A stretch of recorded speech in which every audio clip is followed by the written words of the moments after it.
कपड़े धोने वाली बहू। शादी के पहले से ही विभा को कपड़े धोने का बड़ा शौक था।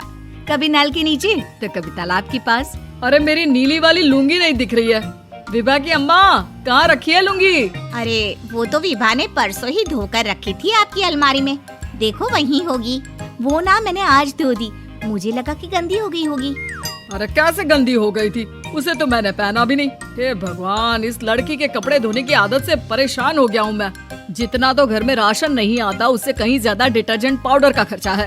इसकी शादी करवा दो, शादी जाए अपने घर में ही करे काम, फिर चाहे घर के कपड़े धोने हो या पूरे गांव के। हाँ ठीक बोल रही हूँ, देखता हूँ मैं कोई लड़का। वो दिन भी आ जाता है जब विभा को देखने लड़के वाले आ जाते हैं। लड़की मुझे अच्छी लगी। होने वाली सास कहती है, बेटी अगर कुछ पूछना है तो पूछ लो। वैसे तो हमारी लड़की बहुत ही शर्मीली है, जो बोल दो वो मान लेती है, इसे क्या पूछना होगा। अरे कैसी बात कर रही हो माँ, मुझे इन लोगों के घर रहना है, सवाल तो कई है।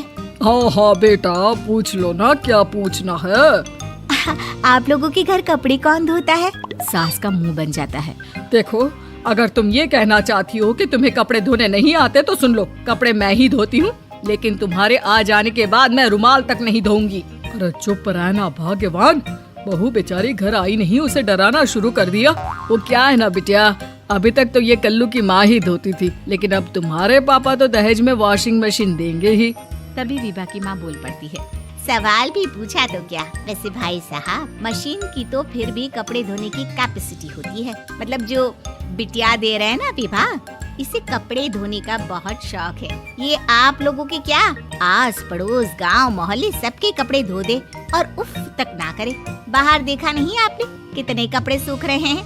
सब हमारी बिटिया ने ही तो धोए हैं। बस भी करो ना माँ, शर्म आ रही इतनी तारीफ सुनकर। और तो और एक दाग निकाल कर दिखाओ तो मान जाऊँ। हाँ अच्छा माफ करना बेटा, मैंने गलत समझा। हमें तो रिश्ता बहुत पसंद है। और ऐसे जुड़ जाता है रिश्ता कपड़े धोने का शौक रखने वाली विभा का। उसकी शादी हो जाती है कोयला फैक्ट्री में काम करने वाले कल्लू के साथ। शादी के बाद अचानक विभा चिल्लाती हुई सास के पास आती है। सासू माँ, अरे सासू माँ कहाँ है आप? ये तो धोखा है, धोखा दिया आप लोगों ने मुझे। इसे ससुर के चक्कर के बारे में पता चल गया। अरे तो उसमें तुझे क्यों धोखा मिला है? अरे नल में पानी नहीं आता, कपड़े कैसे कब धुलेंगे? अच्छा तू पानी नहीं आ रहा उसकी बात कर रही है। तो आपने क्या सोचा? कुछ नहीं। अच्छा तेरी माँ ने कहा था कि कपड़े धोने का शौक है, तुझे याद आया मुझे। शौक बोलकर कपड़े धोने वाले मेरे जुनून को कम ना आके सासू माँ, कपड़ा धोना मेरा गुरूर है। तभी पति भी वहाँ आ जाता है। अभी मैंने इसे सनी देओल की फिल्म दिखाई है, उसी के डायलॉग मार रही है माँ। अच्छा सुन, साफ साफ बता रही हूँ, पानी सुबह 4 से 6 और शाम को 10 से 12 आता है, समझी? विभा टाइमिंग सुनकर हैरान हो जाती है। ये क्या भूतों का मोहल्ला है? सुबह 4 बजे उठकर कौन कपड़े धोता है? 4 बजे टंकी में पानी जाता है, फिर सारा दिन धोना ना, किसने मना किया? अरे कैसे बात कर रही है? 200 लीटर की टंकी में कितने कपड़े धो लूंगी मैं? सुबह ही उठ जाऊंगी मैं। अब क्या था, विभा सुबह 4 से लेकर रात के 12 बजे तक कपड़े ही धोती रहती। एक रोज सास पड़ोस से निकलकर कहीं जा रही होती है कि साथ वाली कहती है, हाँ कल्लू की माँ, जरा ये बताओ कि 2 साड़ी है, 2 ब्लाउज और एक पेटीकोट और एक नाड़े वाला लंबा कच्छा। हाँ तो? अरे तो क्या, कितना लोगी धुलाई ये बताओ। धोबन दिख रहे हैं हम क्या?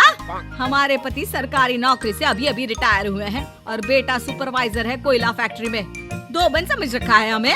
हाय रे कल्लू की अम्मा, माफ कर दो, वो तो मोहल्ले में यही सब बता रहे थे कि तुमने बहू को कपड़ा धुलवाने के काम में लगा दिया है। सास को पड़ोसन की बात सुनकर गुस्सा आ जाता है। वो घर पहुंचती है जहां घर के बाहर ही इतने सारे कपड़े सूख रहे होते हैं जितने कि किसी धोबन के घर पर। अरे ओ कल्लू की दुल्हन, बाहर निकल। माँ जी यहीं आ जाओ, बाथरूम में चादर धो रहे हैं हम। अरे अभी हम धोते हैं, तुमको बाहर निकलो। ये आस पड़ोस वाले बोल रहे हैं कि हम बहू से कपड़े धुलवा कर उसे कपड़ा धोने वाली बना दिए हैं। अरे छोड़ो ना माँ जी, किन लोगों की बातों में आती हो? आस पास के लोगों का तो काम ही होता है कि वो किसी तरह सास बहू को लड़ा दे।